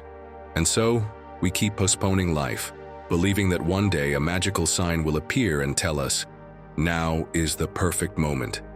But spoiler alert, that day never comes. My friend, psychology has a name for this habit of overthinking instead of acting. It's called analysis paralysis, a phenomenon that traps us when we try to plan every detail before taking action. We want to foresee everything, make sure nothing goes wrong. But the irony is that the more we think, the more doubts arise, the more excuses we invent, and the more time we waste. Psychologist and Nobel Prize winner Daniel Kahneman put it in a brutal truth. A person who waits until they are sure never does anything. And the Stoics knew this long before psychology existed. They didn't need scientific studies, their wisdom was enough. To them, waiting was a trick of the mind. The only thing that is real, the only thing we have power over, is the present. Think of Marcus Aurelius. Imagine if, in the middle of the Roman Empire's crisis, with wars, betrayals, and chaos everywhere, he had said, "I'll wait until things calm down before I take action." Rome would have collapsed before that day ever came. But he understood that the perfect moment doesn't exist. A leader acts in the middle of chaos, not when they feel ready, not when everything is in order. Modern life traps us in the same illusion. Think of someone who wants to start reading more. They convince themselves they need the perfect book, the ideal time, the right environment. They spend months searching for recommendations, watching reviews, buying books they never open. But the habit never starts because they're still waiting for the perfect conditions. What should they do instead? Open any book and read 2 pages, right now. It doesn't matter if it's the right book or if they only have 5 free minutes, because action creates habits, not intention. Imagine your life as a ship in the middle of the ocean. No matter how much you plan the journey, if you never lift the anchor, you'll never move. And while you wait for the perfect conditions to set sail, other ships with far less preparation than yours have already left the harbor. And of course, you'll blame the weather, you'll blame the tide, or the scorching sun that won't give you a break. My friend, that ends today. The key to achieving what seems impossible is to stop waiting for the perfect moment. It's to start now, because here's the trick. Step by step, the impossible becomes possible. Brick by brick, the castle is built. So next time you think about waiting until you're ready, remember this. You don't need to be ready. You just need to start. Lesson 22. Come back right here, right now. Be honest with yourself, my friend. How many times have you taken a shower while replaying a conversation from 3 days ago? Or eaten something without even realizing you ate it? You head to work thinking about what you said wrong, and you come back thinking about what you're going to say later. You're alive, but you're not present. And truth is, it's wearing you down more than you think. Do you realize how disconnected we've become? We want to be everywhere at once, and in doing so, we miss the only thing that's actually real, the now. And that doesn't just scatter us, it weakens us. Because a mind that can't focus is a mind that breaks easily. It's like a crazed monkey in a hall of mirrors, jumping from one memory to a worry, from a fantasy to a fear. It's restless. But if you can sit down and tell it, here, now, that monkey calms down. Your mind settles. Your energy returns. Marcus Aurelius wrote in his Meditations, "The happiness of your life depends upon the quality of your thoughts." And also, do not let the future disturb you. You will meet it, if you must, with the same reason that arms you today.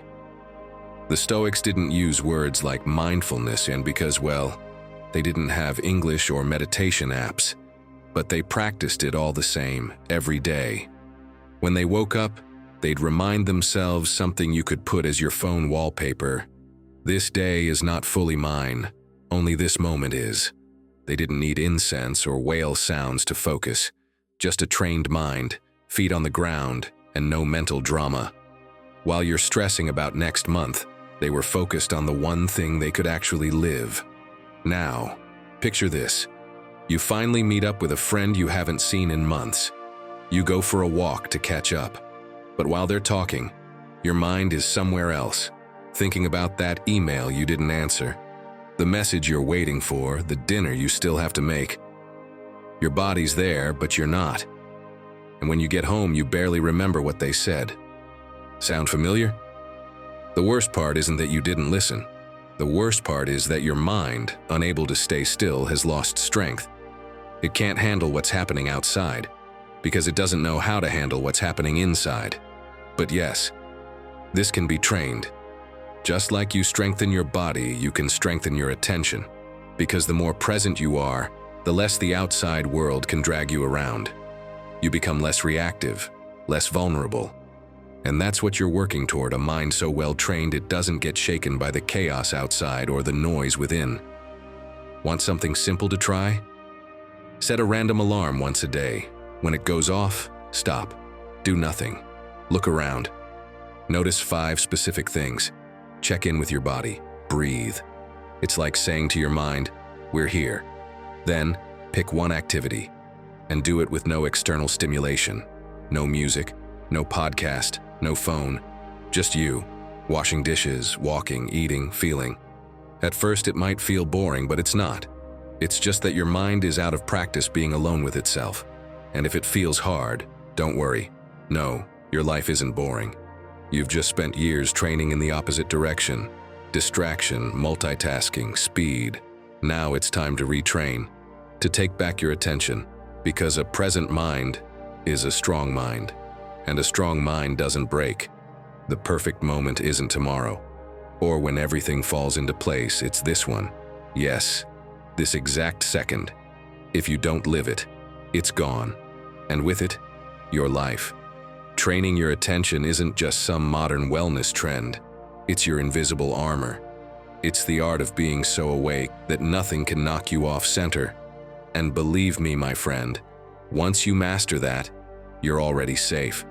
Now tell us in the comments, what are you going to start doing to come back to the present? What distraction are you letting go of today to take back your focus? Don't be afraid to share it. This community is here to support you. No one judges you here. We're all training our minds to be stronger, more aware, more stoic. Are you in? Lesson 23. Embrace what comes your way without complaining. Have you ever thought about how much time we waste complaining about things we didn't choose? The traffic after work, the rain on the one day you didn't bring an umbrella, last-minute changes that mess up your plans. I know. In the moment, it can feel like life's working against you. But deep down, you know that's not true, right? These things just happen, whether we like them or not. And yet, we react as if complaining would somehow change them. Listen, the Stoics had a radical way of looking at this. They didn't just tell you to accept what you can't change. They went further. They told you to embrace it, to love it. Yes, even the obstacles, the detours, the arguments. You might be thinking, these Stoics are crazy. How am I supposed to love being late for work? Aha! But it's not crazy at all, my friend. Let me explain. That mindset has a name, amor fati, the love of fate. It means embracing what happens to you. Because even if you didn't choose it, you still get to choose what you do with it. The Stoics love the good things that happen to them, of course. But they also embrace the bad. They made it part of their journey, part of their growth. It's not easy, I know, but it's one of the most powerful ideas you can apply if you want to build a mind that doesn't break every time life throws a curveball. Zeno of Citium, the founder of Stoicism, lost everything in a shipwreck. Everything. His boat, his fortune, his life plan. And still, he later wrote, "I made a prosperous voyage when I was shipwrecked and landed in Athens." Ah, now that is wisdom. He didn't write, "What a disaster I've lived through." Of course not. He embraced his fate, and that moment became the start of a philosophy that's helped millions for centuries. Zeno didn't get stuck in loss. He didn't wallow in misery. He turned the crash into a turning point. His shipwreck wasn't the end, it was the beginning. Seneca talked about this too. He said that while we can't always choose our circumstances, we can always choose our attitude. And he didn't give empty examples. He spoke of illness, even loss. He taught that the wise don't waste energy on pointless complaints. They act with clarity. That if something leaves your life, you don't shrug with resignation. You accept it with strength. As if to say, this came my way and even so I can live with dignity. You probably know someone who's always complaining. No matter what happens, there's always something wrong, something unfair, something that wasn't supposed to happen that way. That mindset wears you down, and not just others. It drains you. Because when all you focus on is what you don't like, you don't do anything to improve. You stay stuck. Now think of the opposite, that person who, in the face of difficulty, rolls up their sleeves and keeps going. Who adapts, calmly, without drama. Who finds a way? Who do you think has the stronger mind? Who do you think sleeps better? Life isn't perfect. No one is immune to pain, loss, or failure. But the difference lies in what you do when those things arrive. Do you stay trapped in the complaint, or do you turn the problem into part of your story? Think about it like this. Life is a river. You can spend the day cursing the current, or you can learn how to swim with it. It's not about giving up. It's about flowing with intelligence, about letting go of, "This shouldn't have happened," and starting to say, "This is what's happening, what can I do with it?" If you want to start applying this, try this. When something doesn't go as planned, stop asking, "Why me?" and change the question to, "What can I do now with this?" Then try to take one small action of acceptance. Change clothes, tidy up, send that message you've been putting off. Something simple, something real. And finally, say out loud, even if it feels strange, "This is part of my path," because the more you say it, the stronger that idea becomes inside you. This isn't about clenching your teeth and powering through. It's about walking with steady steps, even when the ground is wet. That's how you train a mind that doesn't sink. Not because life is easy, but because you stop complaining and start transforming. Lesson 24. Adversity is your hidden teacher. How many times have you thought life was being unfair to you? You lose a job, a plan falls apart, someone you trusted lets you down, and the first thing that pops into your head is the complaint, "Why me?" And without realizing it, every time you say it, you make yourself a little more fragile. But listen, a Stoic would ask you, what if life isn't punishing you but shaping you? What if every obstacle is a disguised opportunity to make you stronger? Look at the story of Thomas Edison. As a child, his teachers labeled him incapable of learning. His mother, instead of accepting that fate, chose to educate him at home. Edison grew up facing failure after failure. He tried thousands of times before making the light bulb work. Most people would have given up. He didn't. Every failure was one more step in his training. And when he finally succeeded, it wasn't because life made it easy, but because he learned how to endure hardship. The Stoics saw adversity the same way. Marcus Aurelius wrote that a calm mind in the middle of the storm is like a fortress no one can conquer. That idea wasn't poetry, it was survival. He ruled an empire filled with plagues, wars, and betrayals. Could he have drowned in complaints? Absolutely. Did he? No. He turned every blow into a chance to prove who he was. Picture yourself running an obstacle course. At first you stumble, fall, scrape your knees. It's uncomfortable, it hurts. But every time you get up, your muscles grow stronger. Every hurdle you clear builds your endurance. Every fall trains your mind not to quit. The course isn't your enemy, it's your gym. And life works the same way. Adversity doesn't come to destroy you. It comes to mold you. The problem is, sometimes you don't want to hear that. You'd rather see the obstacle as an enemy instead of as a trainer. And that, right there, is the difference between a weak mind and a strong one. Now think about yourself. That breakup that hurt more than you admit. That project you gave your all to that failed. That moment when you thought you couldn't go on. What happened after? You survived. And with distance, you probably learned something you couldn't have discovered in comfort. That you're stronger than you thought. That you could rise even when you had nothing left. That your worth didn't come from what you lost, but from what you built after it. My friend, stop asking, why me? And start asking, what is this here to teach me? That question changes everything. Loss stops being punishment and becomes a lesson in detachment. Criticism stops being an attack and becomes a chance to grow in patience. Failure stops being an ending and becomes a new beginning. Seneca said that a wise person is like a fire.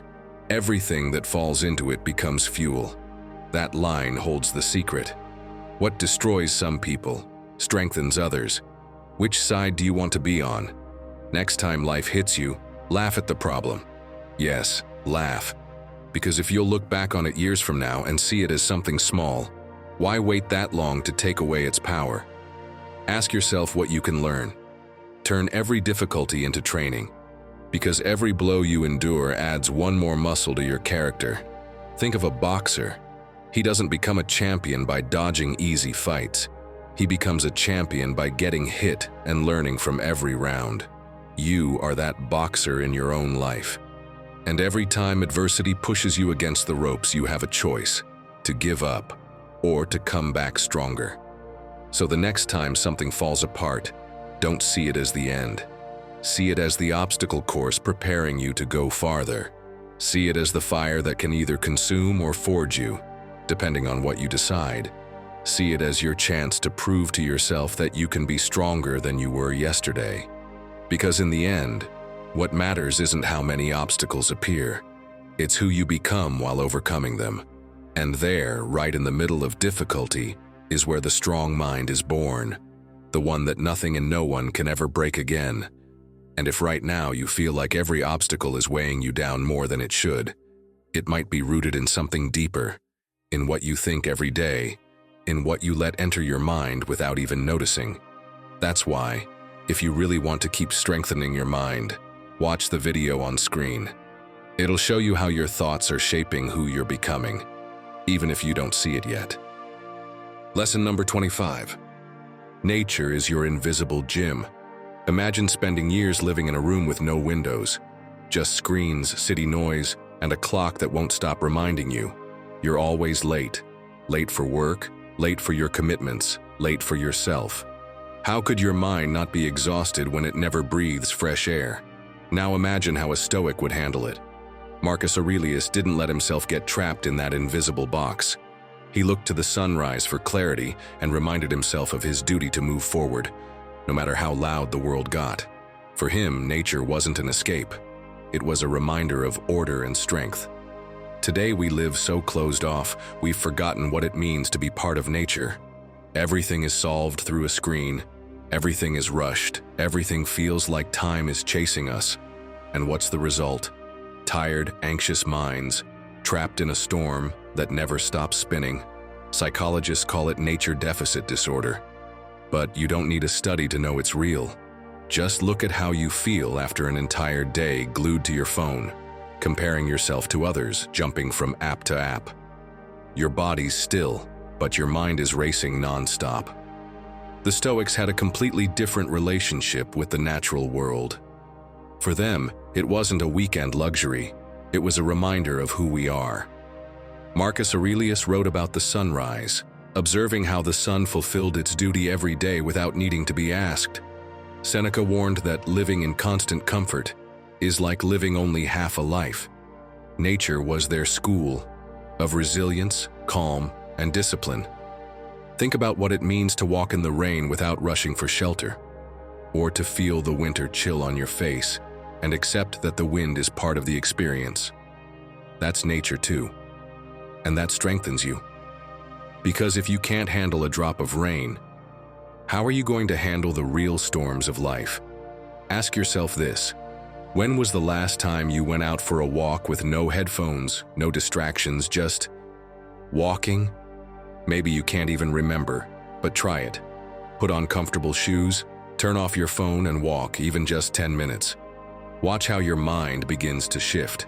You don't need music to fill the silence or a screen to distract you. Nature does the work for you. The next time your mind feels foggy, instead of starting another episode, go outside and look at the sky. Even if it's from your window or a nearby park, just a few minutes is enough for your brain to get the message. Not everything is noise. There is still calm. Nature doesn't compete with you. It doesn't demand anything. It simply shows you how real power works.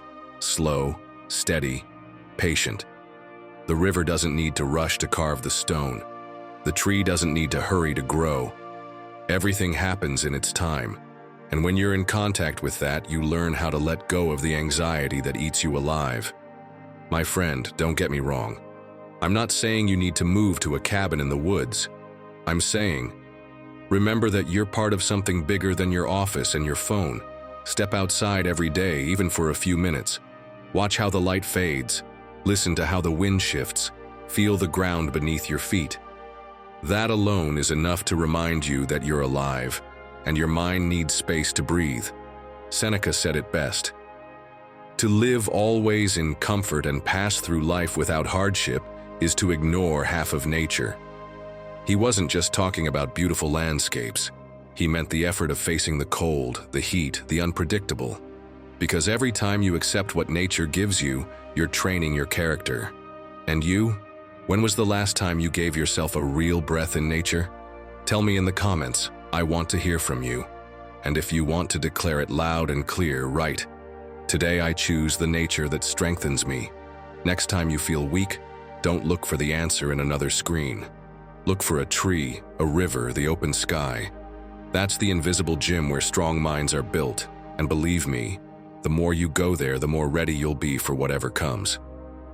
Lesson 26. Mistakes are your friends.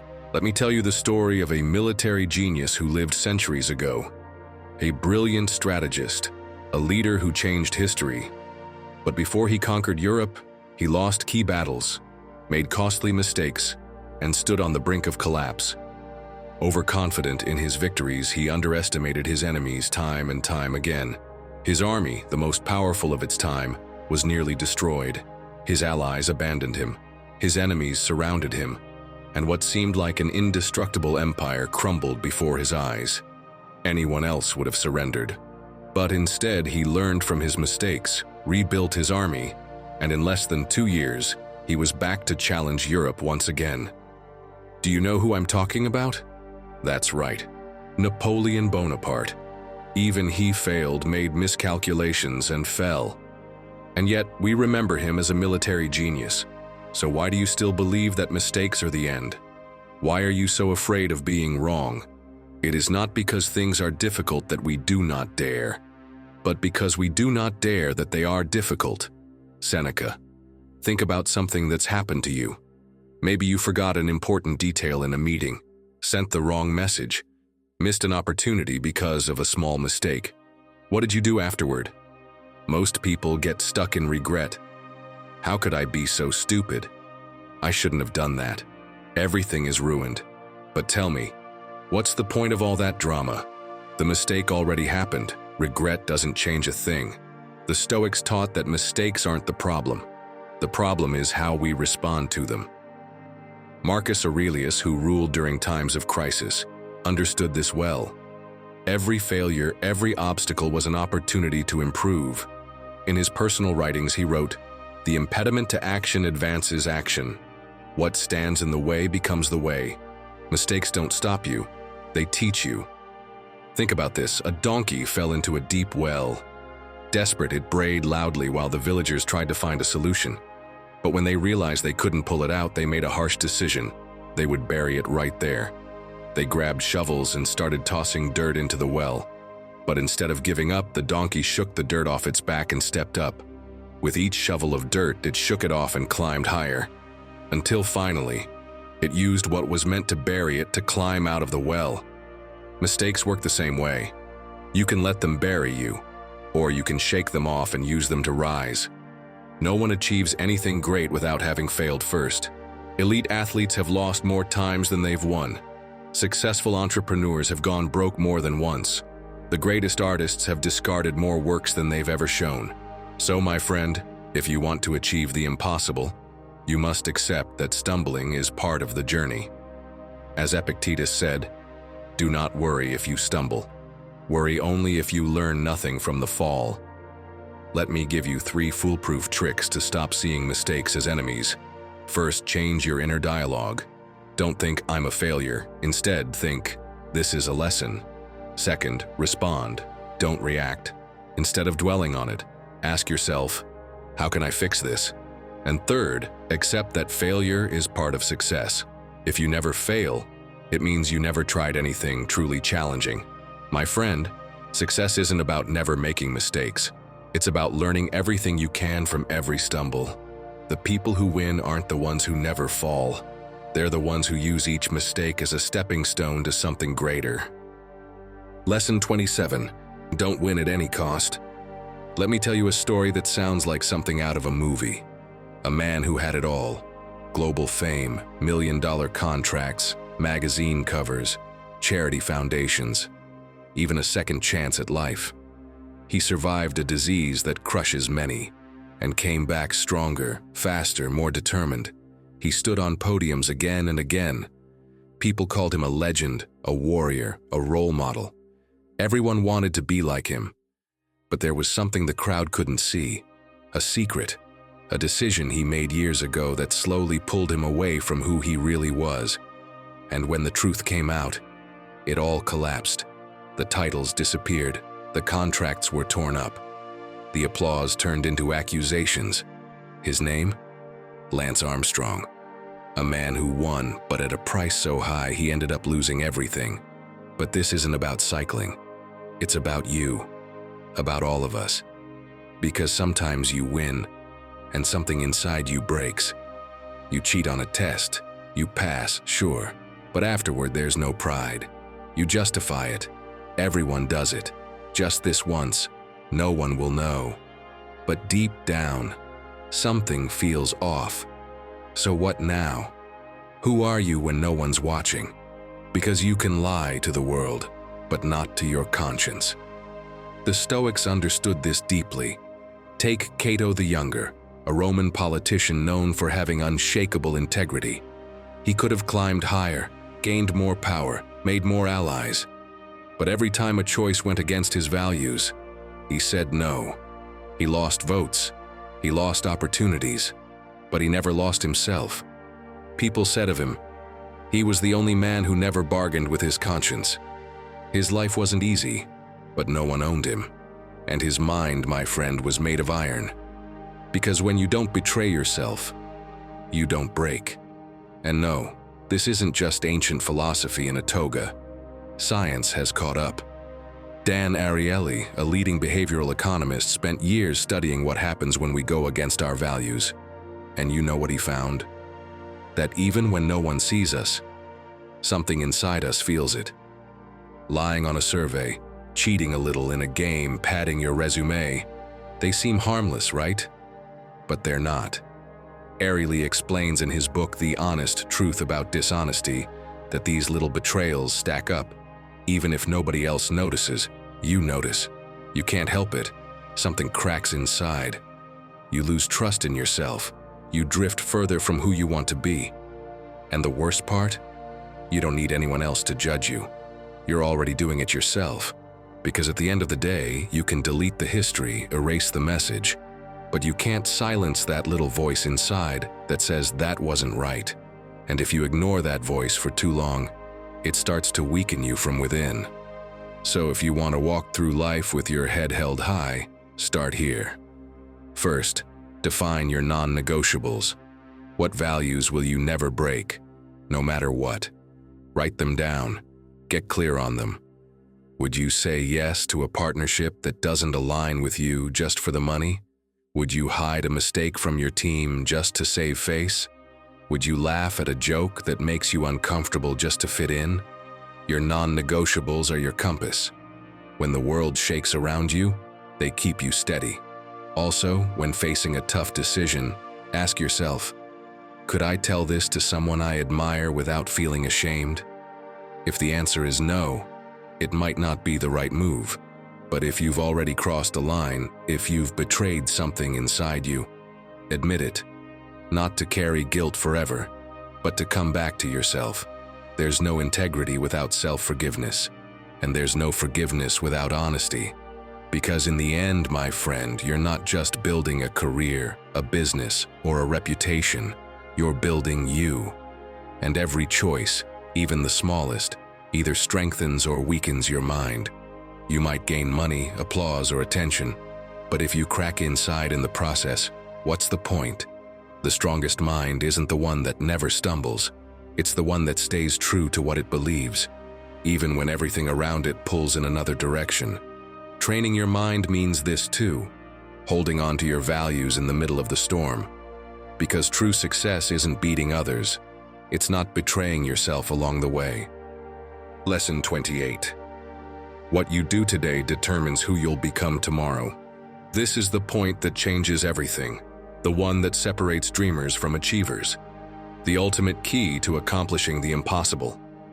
Because it doesn't matter how much you prepare, how much you plan, or how much you believe in yourself. If you don't take action every single day toward what you want, you will never get there. Success doesn't happen in one big heroic moment. It's not the result of a single grand action. It's the outcome of hundreds of small daily choices. It's what you do when no one is watching. It's what you risk when you could settle for less. It's what you repeat, day after day, when everyone else has given up. Now think about the people who have achieved the unthinkable, the great fortunes, the brilliant minds who changed history, the athletes, artists, and leaders who now seem untouchable. Do you really think all of that happened by chance? Or do you think they visualized the life they wanted and took action every single day, without excuses, without waiting for the perfect moment? And here's the harsh truth. If you delay today, tomorrow, you'll still be in the same place. If you let opportunities pass today, tomorrow it'll be even harder to take them. If you tell yourself you'll start later, you'll probably never start. Life is nothing more than the accumulation of what you do right now. Imagine someone who wants to change their life but finds an excuse every single day. I'm too tired today. It's not the right time. Tomorrow will be different. But as the years pass, they realize that every tomorrow was a wasted opportunity. As our wise Stoic friends taught us, the present is the only thing we truly own. Marcus Aurelius wrote, "Do not waste what remains of your life in doubt and procrastination. Life is happening now." The problem is, we keep waiting for the perfect moment, the ideal motivation, the magical sign that tells us now is the time to act. But the only sign you need is this one, the fact that you're here, right now, hearing this. If you truly want to achieve the impossible, do this right now. Grab a piece of paper and a pen. Write down, in detail, what your perfect life would look like 5 years from now. Where would you be? How would you feel? What would you be doing? Be specific. Don't hold back. Once you have it, look at that list. Now bring that future into the present. Find one small thing you can start doing today. If you want to be in shape, train today. If you want to own a business, research today. Don't wait. Do it now. And the most important key, repeat it every day. You don't have to do everything at once, but each small action is a vote in favor of the life you want to build. In the end, your destiny isn't determined by what you say you'll do. It's determined by what you actually do, over and over and over again until you make it happen. So tell me, what are you going to do today to change your tomorrow? Lesson 29. Silence is your superpower. Be honest, you can't stand silence. It makes you so uncomfortable that you fill it with anything. The TV on even when you're not watching, background music you're not really listening to, words that escape just to cover up the emptiness. And it's curious because you fear silence more than you fear losing your inner strength. But listen, the mind of a true Stoic isn't measured by what it says, but by what it's capable of keeping quiet. Imagine a game of poker. The player who talks too much, who justifies themselves, who shows emotion, gives away the upper hand without even realizing it. But the one who stays silent, observes, and waits, that's the one who ends up winning the game. Life works the same way. While others wear themselves out talking, you grow stronger in your silence. The mind of a Stoic works differently. It doesn't react on impulse. It responds with calm. For them, silence wasn't emptiness, it was a training ground. Seneca said that words are often like arrows shot without aim, impossible to take back. Silence, on the other hand, gives you time to aim, to decide whether it's worth releasing the arrow or better to hold your ground. That pause is what turns an impulse into a decision. Picture a real-life situation. You're at work. Someone criticizes you unfairly in front of everyone. Your first reaction is to defend yourself with anger, to throw words like knives just to shut them up.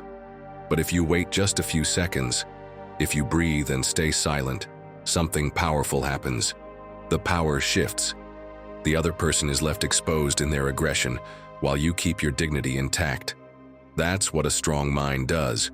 Resist the urge to react instantly. Today, we know silence isn't emptiness. It's a pause that completely changes how you respond.